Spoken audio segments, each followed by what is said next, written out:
Welcome to Bound for Glory 10-10-10, the biggest event in TNA history, live on pay-per-view and from the Ocean Center in Daytona Beach, Florida. And we begin the night show with a video package promoting the tagline that this is the biggest event we've ever held. Paul Heyman's voice is heard over footage from throughout 2010 as he puts over the journey that the men and women of the TNA roster have been on throughout this year.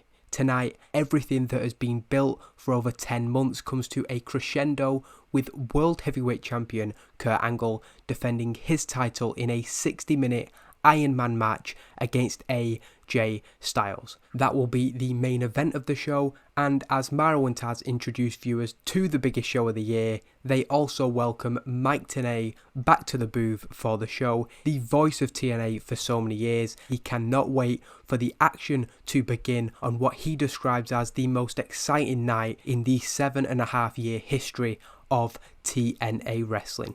And that opening match is the Knockouts Tag Team Championship match, and we see that the Lumberjills have filed out from the back. The commentators explained that with the New Age's threats that something big was coming, Paul Heyman decided to add Lumberjills of the unused Knockouts. With this being the only match involving New Age members, it felt like this was the safest option. Despite being champions, Jimmy Jacobs requested that Alyssa Flash and Mischief were out first. He halts the New Age's approach to the ring. Jacobs says that tonight is the night. The New Age is coming and everything changes, but it begins with something staying the same.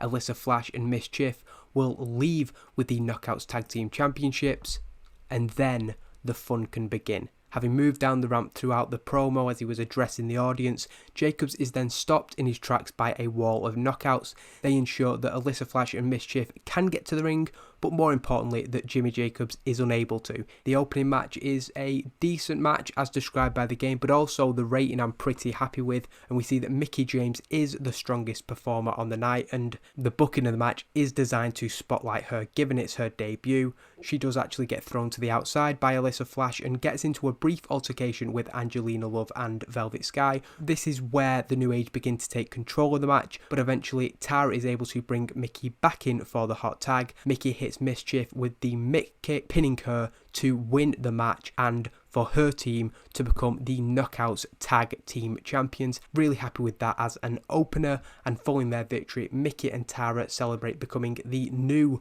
Knockouts Tag Team Champions. Throughout the entirety of 2010, those belts have been held by the New Age in one form or another. Of course, it was Awesome Kong and Hamada originally, and then Jimmy Jacobs turned on them to join Flash and Mischief. The commentators put over a huge moment for the two women, particularly Mickie James, who makes her debut with a title win. I know that's not a booking decision everybody always agrees with, but I think that the status of the Knockouts Tag Team titles and the star power that Mickie James will bring to the tag team division is something that makes it worthwhile overall. This is the start of something that's going to be a really great long-term story. Tonight is supposed to be the big night of the New Age, but things have started disastrously with them. Everybody in the locker room has been a victim of those tactics, so it's a bit of a feel-good moment for the whole division that the titles are finally off the New Age. We then go straight into the second match of the night. Of course, there'll be a discussion from the commentators, but I feel that's covered in the non-wrestling time that's already in the game. An early feeling out process in this match. The commentators putting over the two men involved's history. A lot of people won't have seen their stuff from ROH, so we want to build anticipation for the physicality that follows. They sent out to have their match. We want it to be brutal and more physical than we used to see, and like I said on the first episode of this series, via Kurt Angle v Desmond Wolfe, which was the first match that I booked in Paul Heyman's TNA, a similar idea here, only taking it to another level. I did book it as a technical masterclass, and it seems to have paid dividends with a really good 83 rating. I'm not quite sure that fully covers it, but sometimes it is difficult to find a match aim that does fully encapsulate what you want. We really want it to be a hard-hitting, back-and-forth match, but it is a headbutt from Desmond Wolfe to Bryan Danielson that causes him to snap. From here, he targets and brutalizes the arm of Desmond Wolfe, and eventually he can block an attempted jawbreaker lariat, reversing it into a label lock. Wolfe holds out for as long as he can, but eventually yells out in pain. As soon as that happens, Desmond Wolfe has no choice to tap, really trying to put over the brutality that Bryan Danielson brings, and a 74 rating is a really good first match for anybody. Desmond Wolfe with an 87 I think is the best we've seen from him, and hopefully we've put on one of the most physical matches that will have ever been seen in a major wrestling promotion in North America. Coming into the match with an enthusiastic smile, the Bryan Danielson that leaves the ring is a completely different prospect. That's really what we're trying to put over in his character, that he's a really nice guy outside of the ring, but when he gets in there he can bring the violence and the brutality. The commentators put over what a good impression Bryan Danielson has made in the TNA locker room since joining the company, but point out that very few will be looking forward to sharing a ring with him after that performance. We then switch gears to the X Division Championship match up next. Larry Sweeney shown in the ring as he introduces the first ever X Division Xtravaganza. He refers to this as a sweet and sour production, with 10 men entering a falls count anywhere type scenario. The first fall, regardless of where it takes place within the Ocean Center, results in that man leaving as the X Division champion. Sweeney puts over Kazuchika Okada, the X Division champion, and to a lesser extent Austin Creed, convinced that the championship will be remaining with his group tonight. One man looking to prove Sweeney wrong is the mystery 10th competitor on the night, who is the third to make his entrance for the match. Returning to TNA is X Division alumni, the Guru Sonjay Dutt. Larry Sweeney isn't happy to see him, completely caught off guard by one of the key figures of the X Division's history. He left in 2009. We've brought him back after he was actually released from Ring of Honor, and his The Guru gimmick gets an initial rating of very good. A return for this first ever X Division Xtravaganza. We can see on the screen there the competitors, but quickly, predictably, the match breaks down. Multiple referees following the action as best they can. Austin Creed and Eric Young brawl off to the back, fancying their chances of securing a fall in a more isolated situation. We do then get a spot during the match of a simultaneous count. We see a split screen, Creed pinning Eric Young and Sonjay Dutt pinning Douglas Williams, both garnering near falls at the same time, but just putting over the chaos of this match further. Larry is far from happy with Creed for buggering off. Austin is in business for himself tonight. Another notable segment is Nick and Matt Jackson making their mark during the contest, each diving from the set. We have the tunnel that everybody's coming out of, but to each side we have two platforms. Brian Kendrick and Paul London could be described as the MVPs of the match. They're all over the place and they both come close on a few occasions but aren't involved in the finish. Sonjay Dutt looks all set for a triumphant return, hitting a double foot stomp to Douglas Williams. Larry Sweeney manages to cause a distraction, however, and gets hit in the face by Dutt. This distraction allows Okada to send Dutt to the outside, only to turn into a sick kick from Roderick Strong. Douglas Williams is the next to look to take advantage. This is taking me quite a long time to explain, but the idea is that it's a really fast-paced finish. He attempts a Chaos Theory, Strong blocks it and hits a death by Roderick, only to hit with a lariat from Okada from behind. Okada then hits the match's punching bag Douglas Williams. He takes a lot of punishment, the final move being a suplex, which allows Kazuchika Okada to make defense number 1 of his X Division Championship. He's overcome 9 competitors. Eric Young seeming off his game. I won't go through the individual ratings, but it's another decent match. Happy with what we've had on the show so far. Definitely. Kazuchika Okada is handed the X Division Championship after the match, with a hurt Larry Sweeney scrambling to be involved in the post-match shots. He doesn't want to miss out on a potential photo op. He raises the hand of his client while holding onto his jaw. The champion has managed to retain his title despite having 9 challenges on the night. Really impressive from him, and Maranello puts over the performance of the Japanese rookie, adding that whether you like his agent or not, it is hard to deny that he is a worthy flag bearer for this X Division. Mike Tenay adds his 2 cents, saying that a flourishing X Division is absolutely vital to the success of TNA, and with the guys that we just saw in action tonight, he thinks that there is a bright future for the X Division, and that's the key thing for this match in my mind. We have a pre-Bound for Glory X Division, which I will admit I've not done the best of jobs with, but now we have to treat this as a landmark moment, a fresh start as we go into the end of 2010 and the start of the new year.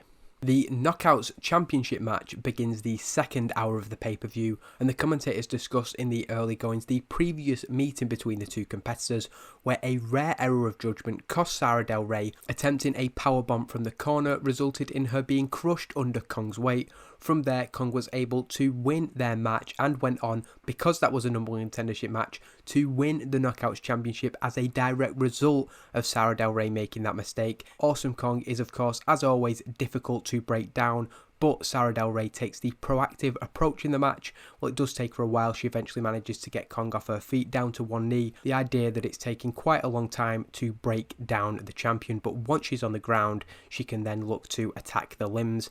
After a good spell for Sara Del Rey, Kong looks to take the match back into her hands, eventually going for a Vader bomb. Del Rey gets up, clubs the back of the champion, but thinks better of going for the powerbomb this time. Instead, she kicks Kong's legs out from beneath her. Whenever Sara Del Rey looks to be using her technical ability to get the better of her, the sheer power of Awesome Kong overwhelms her. She hits an implant buster, but Sara Del Rey gets her leg on the rope. Kong, seeing now that she is going to have to put Del Rey out once and for all, goes for that Vader bomb again, but from seemingly out of nowhere, Alyssa Flash and Mischief appear. On the other side of the ring, we then see that Jimmy Jacobs has managed to distract the referee, with the New Age each holding a leg of Awesome Kong. When Sara Del Rey gets back to her feet, she accidentally staggers into him, taking him down with an elbow.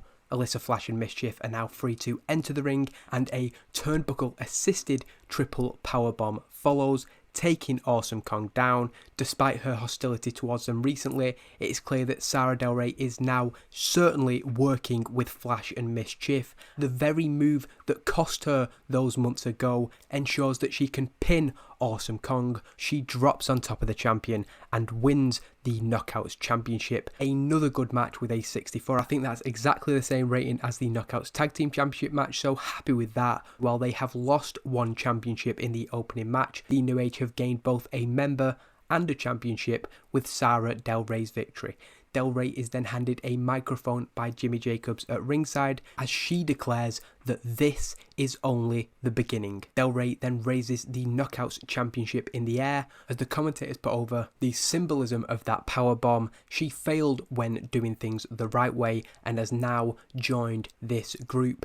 Del Rey continues saying that the New Age is here, but our night is far from over. Bad Influence face the Latin American Exchange, Madison Rayne joining the three usual members of Bad Influence, and Sarita joining L.A.X. It's a fairly chaotic match, but we don't want to bring weapons into it because there's the Monsters Ball, so it's very much more, like it says, a street fight, a brawl, a fist fight between these two teams. We do get a little bit of a run-in in this match as well, although it's fairly inconsequential. Tracy Brooks, who was replaced by Madison Rayne this past Thursday, runs in to try and take down Sarita, when from the crowd, Salinas, who is Shelly Martinez, previously the valet of the original L.A.X, they suspected that this might be afoot, so Salinas was there to take down Tracy Brooks. Eventually, Amazing Red and Sarita set up to do stereo dives to the outside and managed to take down Daniels, Morgan and Madison Rayne. Frankie Kazarian then finds himself isolated by Homicide and Hernandez. He usually uses the border toss, but Hernandez using the Cracker Jacker, whatever that is, to defeat Frankie Kazarian. And this long-term storyline, which you can trace back to Frankie Kazarian defeating Amazing Red for the X Division Championship at Against All Odds. After the match, the victorious L.A.X regroup in the ring, a definitive line drawn under this long-term rivalry. Amazing Red, Hernandez, Homicide and Sarita flashing the L.A.X hand gesture and presenting a united front. The same can't be said for Bad Influence, as Matt Morgan can be seen blowing his top at his partners, storming up the ramp as they traipse behind him, and it is another defeat when it matters. We then go into a video package promoting the Monsters Ball. It's the first match that I felt the need to give an individual package to, just because we want to look back at the entire year that Jay Lethal's had from having his job threatened just 2 weeks into the Paul Heyman era. He certainly took that on board, and he rose through the ranks, becoming the global champion at Sacrifice.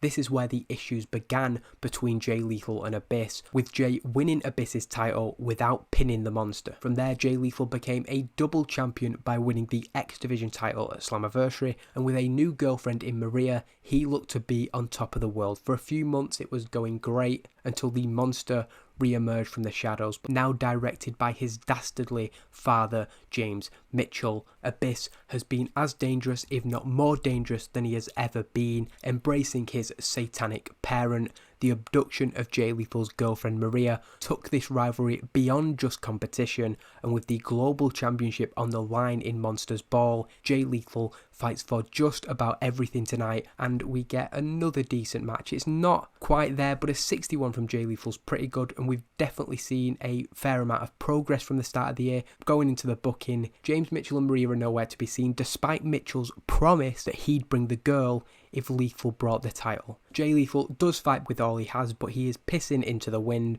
Abyss just appears too strong and too savage for Lethal to cope with. Brawling towards the stage, Jay Lethal is hit with a chokeslam by the monster, a move that has been used a couple of times in the build-up, but he manages to kick out at 2. Eventually, the barbed wire boards are brought into play and become the focus of much of the match. Jay Lethal starts another comeback, but is thwarted when Abyss goes for another chokeslam. It looks like he's going to put him through that barbed wire board, but Lethal reverses the move into a cutter, both men going into the barbed wire. Lethal is back up first and grabs a steel chair and hits Abyss with it continuously in an act of catharsis. Somehow Abyss manages to get back to his feet, but a series of chair shots which destroy the chair send Abyss front first into the barbed wire board. Jay Lethal then takes a second barbed wire board that was brought into play and slams it on top of Abyss. He then goes to the top rope, looking to hit the elbow drop, when James Mitchell's voice can be heard off screen saying, "Jay, oh Jay." Jay Lethal looks around, and eventually we see that James Mitchell has appeared on the platform that Generation Me died from earlier, handcuffed to Jay Lethal's girlfriend Maria. So one last sadistic act that causes the distraction, which allows Abyss to emerge from the barbed wire board. You cannot keep this monster down, and he chokeslams Jay Lethal from the turnbuckle to a barbed wire board that is set up at ringside. James Mitchell then orders Abyss to finish it, while Maria screams as her boyfriend somehow manages to crawl back to the ring. He is not willing to stay down, but has nothing left to give. When he attempts one last valiant attempt to take down Abyss, he is caught with a black hole slam. Jay Lethal is unable to beat Abyss at his own game, and in 12 minutes and 22, Abyss wins the global championship. Despite it not being the best match, it does get the crowd buzzing. This is a match that actually about 5 minutes before running the show, I changed my mind on. I had booking written out for Jay Lethal winning, but it just didn't feel like we were there. It didn't feel like a natural progression. I forgot to mention that, of course, one big part of the Monsters Ball is the sleep deprivation, the food and drink and light deprivation. So hopefully the beating that he took and the resilience that he showed does put over Jay Lethal as somebody who is very, very tough, despite him falling short tonight.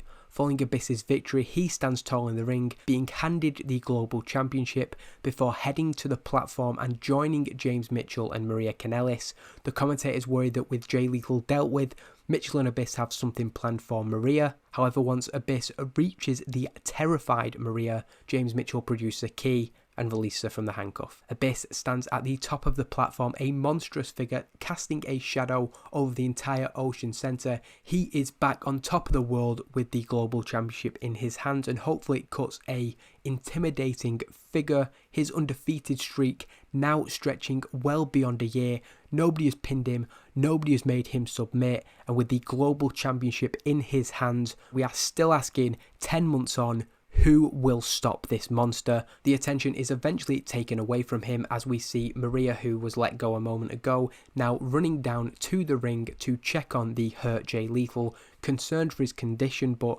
relieved to be reunited with him. It's been over a month since they've been together. While Jay Lethal is loaded onto a stretcher and carried out of the building, he does hug his girlfriend and gives a thumbs up to the crowd. Jay Lethal may have been defeated tonight, but nobody can deny the fight in him. While the commentators try and turn attention to the next marquee match on the card, they are cut off by the unbooked Mr. Anderson, who makes his way down to the ring. He promised on the previous Impact that he would leave TNA Bound for Glory as the most talked about wrestler, and he goes on with this when he cuts his promo in the ring, talking about his signing with TNA, all the buzz that there was, particularly after Paul Heyman made him the first signing of this new era. 10 months later, and he's learned what everybody learns eventually about Paul Heyman.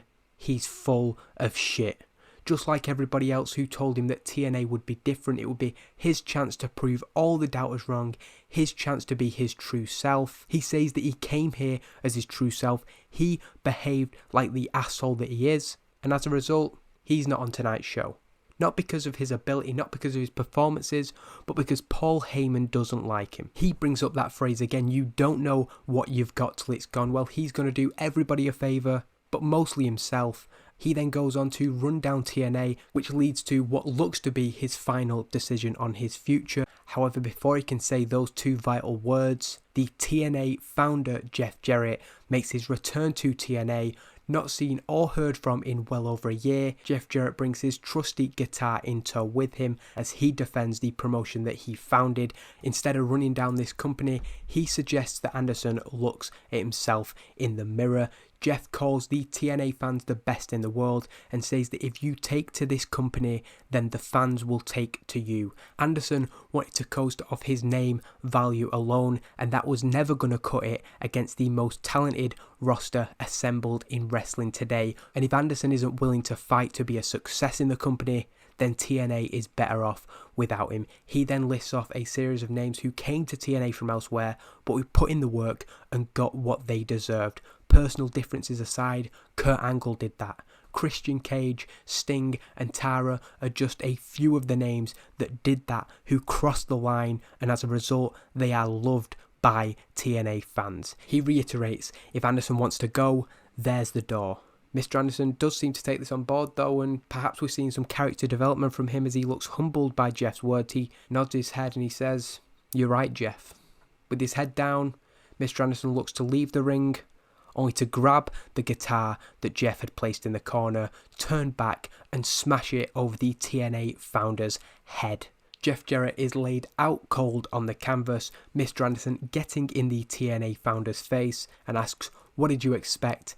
I'm an asshole." His performance fantastic in this segment. Happy with that. Considering Anderson's ratings have been a little bit lower down, I would say actually Jeff Jarrett's had a positive effect on that angle overall. And I think that in terms of what this sets off and where he's going with the plans that I have sketched out at the minute, I think that we'll be seeing a much better Mr. Anderson going forward. Getting back to that previous discussion as Jeff is helped to the back, the commentators introduced the video package promoting the Bobby Lashley versus Samoa Joe rematch. Footage is shown from Bound for Glory 2009 with an accidental kick from Samoa Joe to Earl Hebner, seen as the catalyst of the controversy that followed. From there, Bobby Lashley defeated Samoa Joe via referee stoppage, a decision that the Samoan submission machine can test to this day. As a result, the animosity has persisted, with events in recent weeks taking this rivalry to new heights. Due to the dispute that followed last year's match, Paul Heyman made a decision to name a special guest referee for Lashley Joe 2, with former World Heavyweight Champion and MMA legend Ken Shamrock drafted in to don the black and white stripes for this match.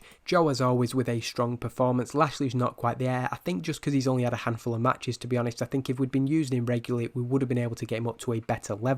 Ken Shamrock speaks with both competitors before the match, and his words kind of fire him up and they fly out of the gates. A high octane beginning to the match that definitely skips out that feeling out process. Think of some of Brock Lesnar's matches. That's basically what we're trying to build this match around. Bobby Lashley locks in the same hold that got him the win last year. Lashley demands that Shamrock calls for the bell, but Ken insists that he isn't out, he is still there, so the match must continue. Eventually though, with him unable to escape the hold, Samoa Joe's arm goes limp, but drops in a way that causes a rope break. Bobby Lashley is forced to release the hold, but with Joe down, he decides to confront Ken Shamrock. He said there was no way Joe was getting out of that move, but Shamrock fires back. He can't lose that competitive edge. The two of them almost coming to blows themselves. Samoa Joe eventually able to get back up to his feet and locks in a Kikina clutch. Caught off guard, Bobby Lashley is unable to escape the hold,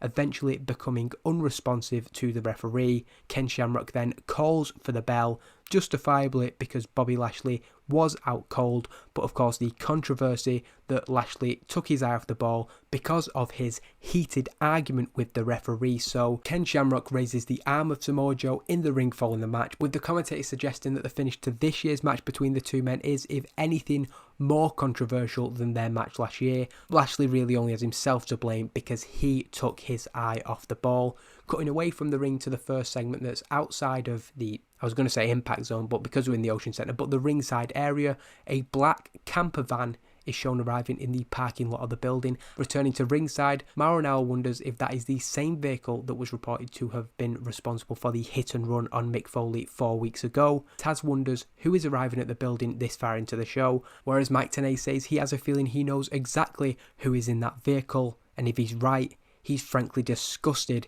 with what that tells us about who was responsible for Mick Foley being taken out. Into a really good match. I've been trying to push the tag teams throughout the year, so to see an 80 rating on their match on Bound for Glory, partly it's a relief, but I'm so happy to see these three great teams put on one of the best matches on the night, and an 85 individual rating from Shelton Benjamin. That is main event level, a steal the show rated match, and Shelton Benjamin may well steal the show with his individual performance.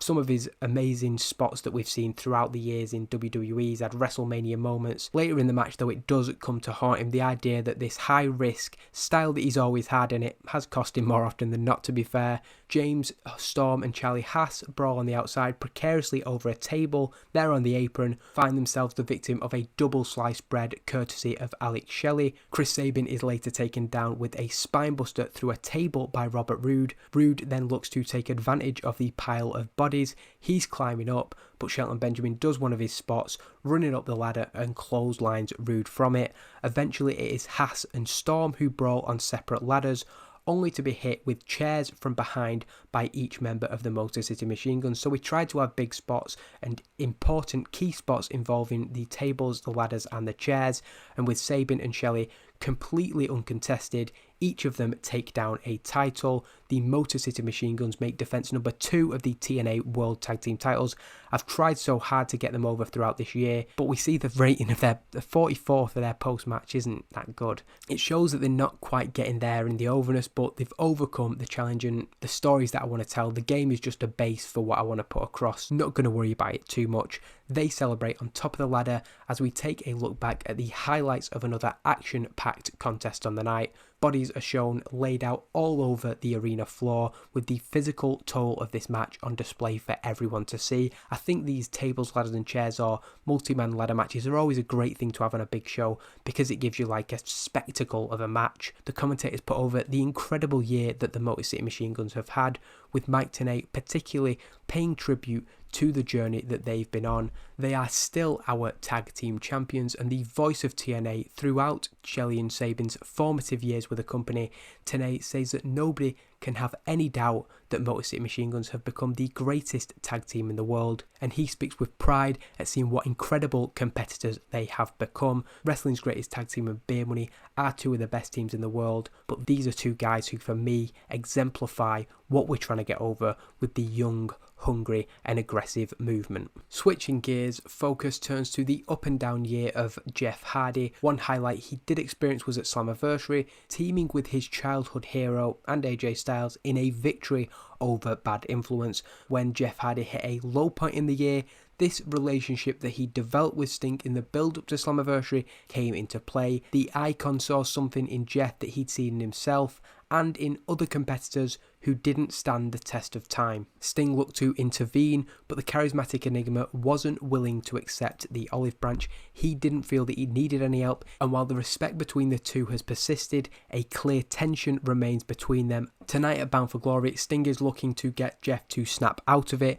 and he wants to reignite the fire that made him one of the biggest names in pro wrestling. At the same time, Jeff Hardy will share the ring with his childhood hero for the very first time. Less than 18 months ago, he reached a high point in his career as the WWE champion. So this wasn't somebody who was fired from WWE and buried on the way out. And now we're looking to get back the man that we thought we'd signed, the man capable of main eventing these huge pay-per-views. And it is a decent rated match, and I do have to take the blame for it not being better. Sting putting in a really good 81, which does surprise me considering I was a little bit worried about him. It's only a 12-minute match, which probably limits it a little bit, but I also set the booking note to cool the crowd down a little. I wanted to make sure that we were in the best position for the main event to come out really, really strongly, and I felt that doing this in a match that I think suits a sort of slower feel, and Sting playing to the crowd, trying to work the crowd more than anything, and it's not necessarily with these two. I mean, Jeff Hardy is of course about the big spots,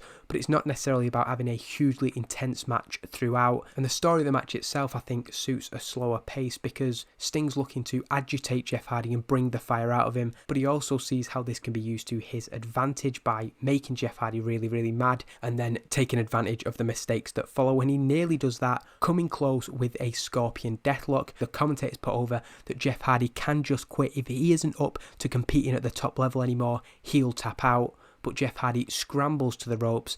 Eventually he rallies, comes back, shifts the momentum of the match, and following a few near falls each, Jeff Hardy hits a twist of fate followed by a swanton to secure the victory. So it's a pretty good rated match. Jeff Hardy and Sting, you might think, could be a Bound for Glory main event, but with the problems that Jeff Hardy's had and the damage that did as much to his momentum as anything else, and Sting being up there in years, I'm happy with that overall as a rating. And I think that in terms of what it does for Jeff Hardy, picking up a win over his childhood hero is a really good moment for him. While the Icon is far from happy to have been defeated, he shows respect to Jeff Hardy once he makes his way back to his feet. Even in his later years, he is still able to help solidify the positions of the present day stars. Jeff definitely brought it at Bound for Glory. There could be no questions about his commitment, and the two embrace in the ring once again when Jimmy Jacobs walks out from the back.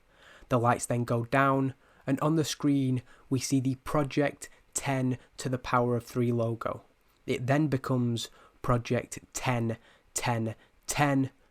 When the lights come up, 3 men have appeared, each stood on a different side of the ring behind Jeff Hardy and Sting, who are focused on Jimmy Jacobs. The tired Jeff Hardy and Sting are then attacked by the 3 men, who Mauro Ranallo recognises as Tyler Black, Claudio Castagnoli, and Chris Hero. Jeff Hardy is hit with a brutal uppercut by Castagnoli, while Hero hits a knockout elbow that rocks the Icon Sting. Jimmy Jacobs has now joined the trio in the 6 sides and hands a baseball bat to Tyler Black. Black drags Sting's up with it by his neck as Jimmy Jacobs pours water onto his hand and cleans off the remaining paint on Sting's face. Jimmy Jacobs makes sure that we had just seen the plain old man that is Steve Borden. Castagnoli and Hero then toss Sting to the corner of the ring as Jacobs opens his jacket and we see a chain around his neck with a spike on the bottom. This is a gimmick that he did on the Indies. He hands this to Tyler Black as the Kings of Wrestling present Jeff Hardy to the camera.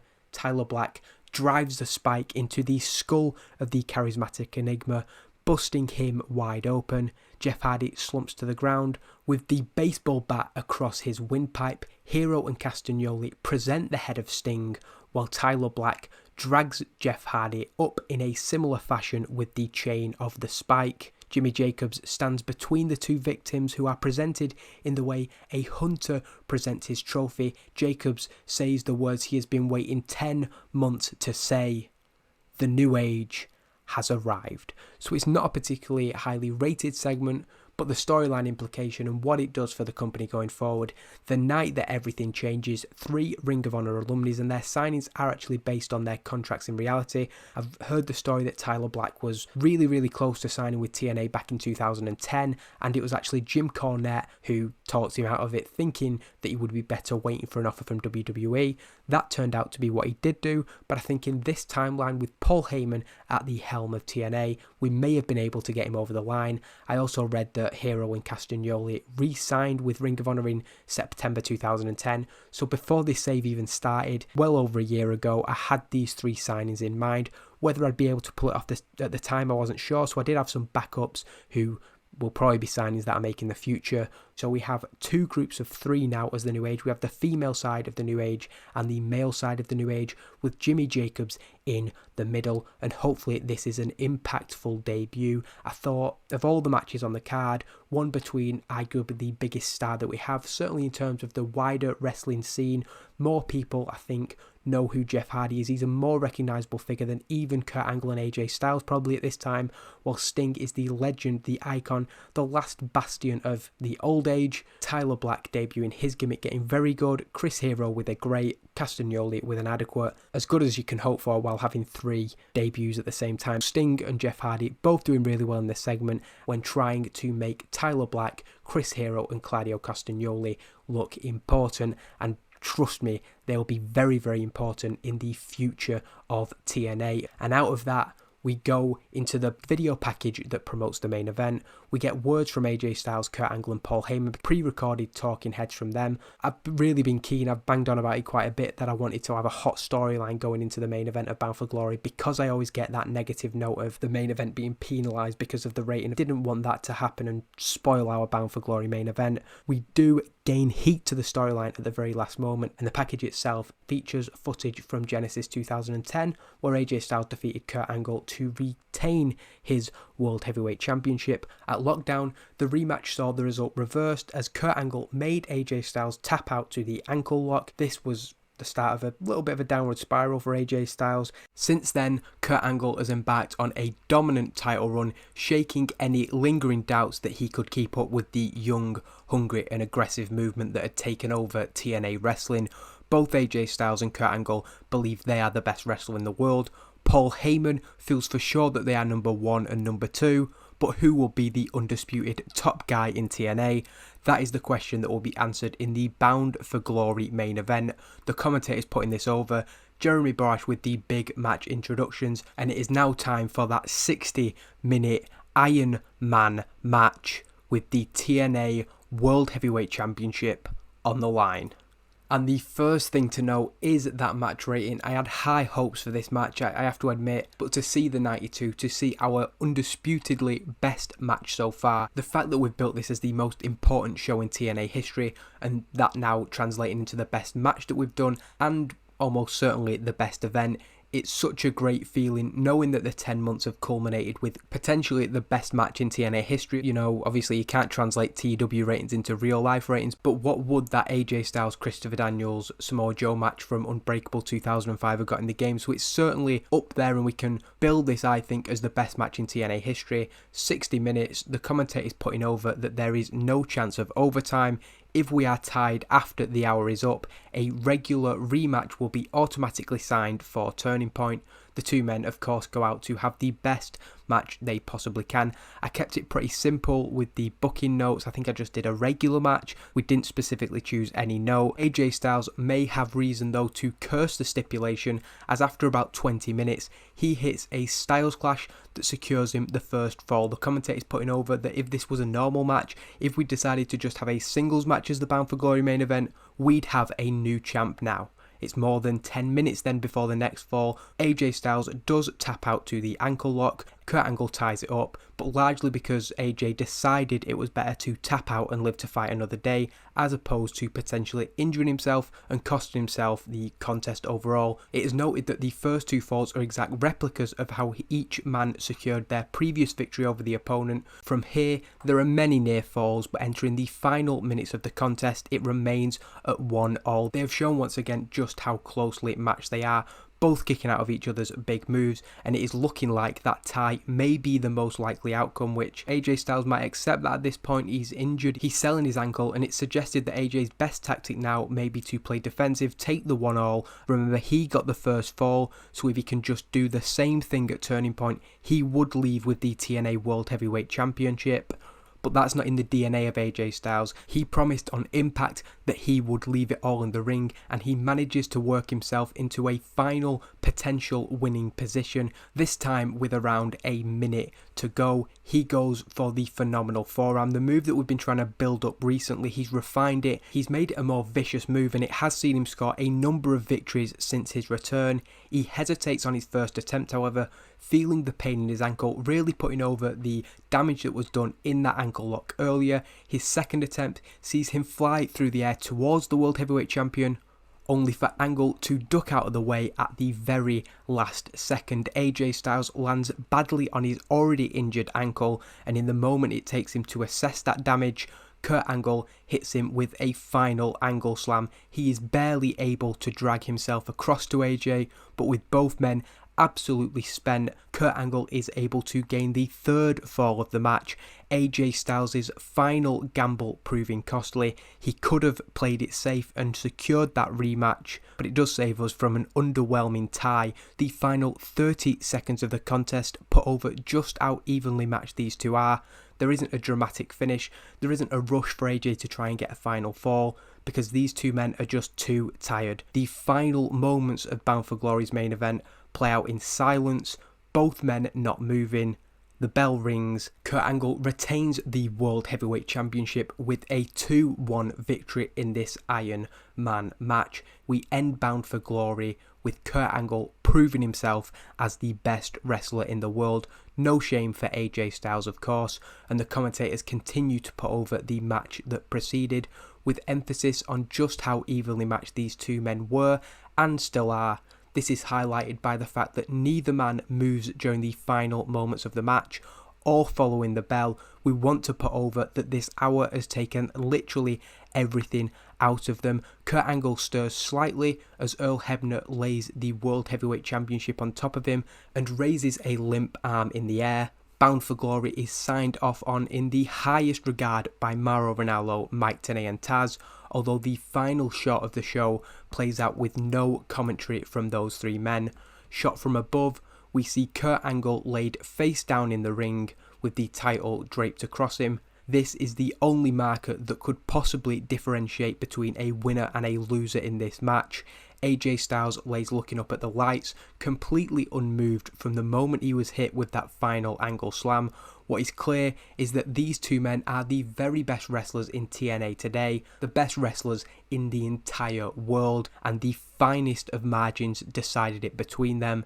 Quite a unique way to end a pay-per-view. I don't know that it's ever been done, but for me, the way of selling just how much went down in this match is by ending the pay-per-view not with a triumphant shot of Kurt Angle, but with both men showing everybody in the building and all the people watching at home that they have left everything in the ring to put the best possible match on, and you can say that for just about everybody. A 92 is absolutely brilliant. Oh, I did a special set, which probably helped us a little bit as well. I read in the help guide that can give you a couple of points bonus as well. But of course, that main event is the reason this is a 92. And the segment before, I'm of course going to praise AJ Styles. Praise for a great performance, as is Kurt Angle. It almost feels unfair to give anybody else that level of praise, but I'm going to give Desmond Wolfe compliment on a good performance. And that's Bound for Glory over. Been a long build. I'm almost going to struggle, I think, where to go next. I've got lots of plans, and of course there's so much coming out of Bound for Glory that the weeks that follow should just almost book themselves. I don't think that show could have gone better for us, really. Didn't realise we'd be up against Hell in a Cell. I think that's the worst buy rate we've had. Yeah, so with 70,000 viewers overall isn't particularly great. Kurt Angle decides to take the post-show of one of his best matches in his career to have a go at Sarita. Our broadcasting deal with Sky Deutschland has just 2 episodes remaining, but that is everything. The big reveal has come, so I don't have to hide these screens anymore, and we'll have a look on the stable screen particularly. The new age has finally come, and what a group that we've built there. They're going to be a huge part of the game going forward. So many big plans for the rest of 2010, so much planned for 2011 as well, and we can see here, Bound for Glory 10-10-10, comfortably by 9 points our best show so far. The best match, again, 5 points, better than Kurt Angle v Bobby Lashley, and we can see Danielson v Wolfe going straight in at number 4, the Full Metal Mayhem match, and Joe v Lashley. So 4 of the 10 matches making it into our top 20. That tells me that this was a really impressive show overall. All that's left to say is thank you so much for watching. I hope Bound for Glory lived up to the sizable hype, and hopefully you are looking forward just as much as I am to the next chapter of this save. Again, thank you for watching. Cheers.